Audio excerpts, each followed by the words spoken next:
എല്ലാവർക്കും നമസ്കാരം. Muhammad Taj, Zeitnah group of institution. കഴിഞ്ഞ വീഡിയോയിൽ എന്താണ് ATS എന്നുള്ളതിനെക്കുറിച്ച് നമ്മൾ ചർച്ച ചെയ്തു.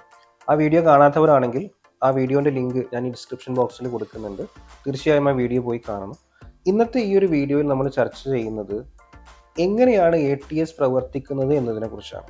ഓക്കെ, സോ ഓരോ കമ്പനിയും അവരുടെ ജോബ് അനൗൺസ് ചെയ്യുന്ന സമയത്ത് അവരുടെ കമ്പനി വെബ്സൈറ്റിലോ അല്ലെങ്കിൽ ഏതെങ്കിലും ജോബ് പോർട്ടലിലോ ജോബ് അനൗൺസ് ചെയ്യുന്ന സമയത്ത് അവരൊരു ജോബ് ഡിസ്ക്രിപ്ഷൻ കൊടുത്തിട്ടുണ്ടാവും. ആ കമ്പനിക്ക് ആ ഒരു പൊസിഷന് വേണ്ട റിക്വയർമെൻറ്റ്സിനെ കുറിച്ച് പറഞ്ഞിട്ടുണ്ടാവും, എഡ്യൂക്കേഷൻ ഡീറ്റെയിൽസിനെ കുറിച്ച് പറഞ്ഞിട്ടുണ്ടാവും.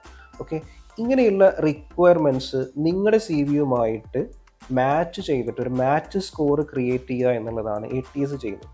സോ ഒരുപാട് കാര്യങ്ങൾ ATS നിങ്ങളുടെ CV-യിൽ നിന്നും എക്സ്പെക്റ്റ് ചെയ്യുന്നുണ്ട്. അതിൽ ഒന്നാമതായിട്ട് കീവേഡ്സ്.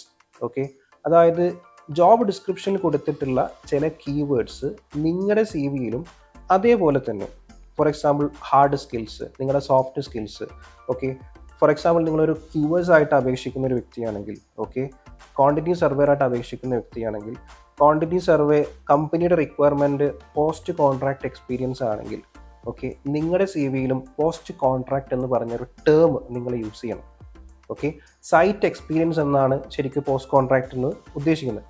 ഈ സൈറ്റ് എക്സ്പീരിയൻസിന് പകരം നമ്മൾ എന്താണ് പോസ്റ്റ് കോൺട്രാക്ട് എക്സ്പീരിയൻസ് എന്ന് പറഞ്ഞിട്ട് നമ്മൾ അതിൽ കാണിക്കണം. അപ്പം അങ്ങനെ കാണിച്ചാൽ മാത്രമേ നിങ്ങളുടെ CV-യിലുള്ള ആ ഒരു ടേമും ജോബ് ഡിസ്ക്രിപ്ഷനിലുള്ള ആ ടേമും തമ്മിൽ മാച്ച് വരികയുള്ളൂ. ഇതിനെ നമുക്ക് മാനിപ്പുലേറ്റ് ചെയ്യണം എന്നുള്ളതല്ല പറയുന്നത്, ഫേക്ക് ചെയ്യണം എന്നുള്ളതല്ല പറയുന്നത്.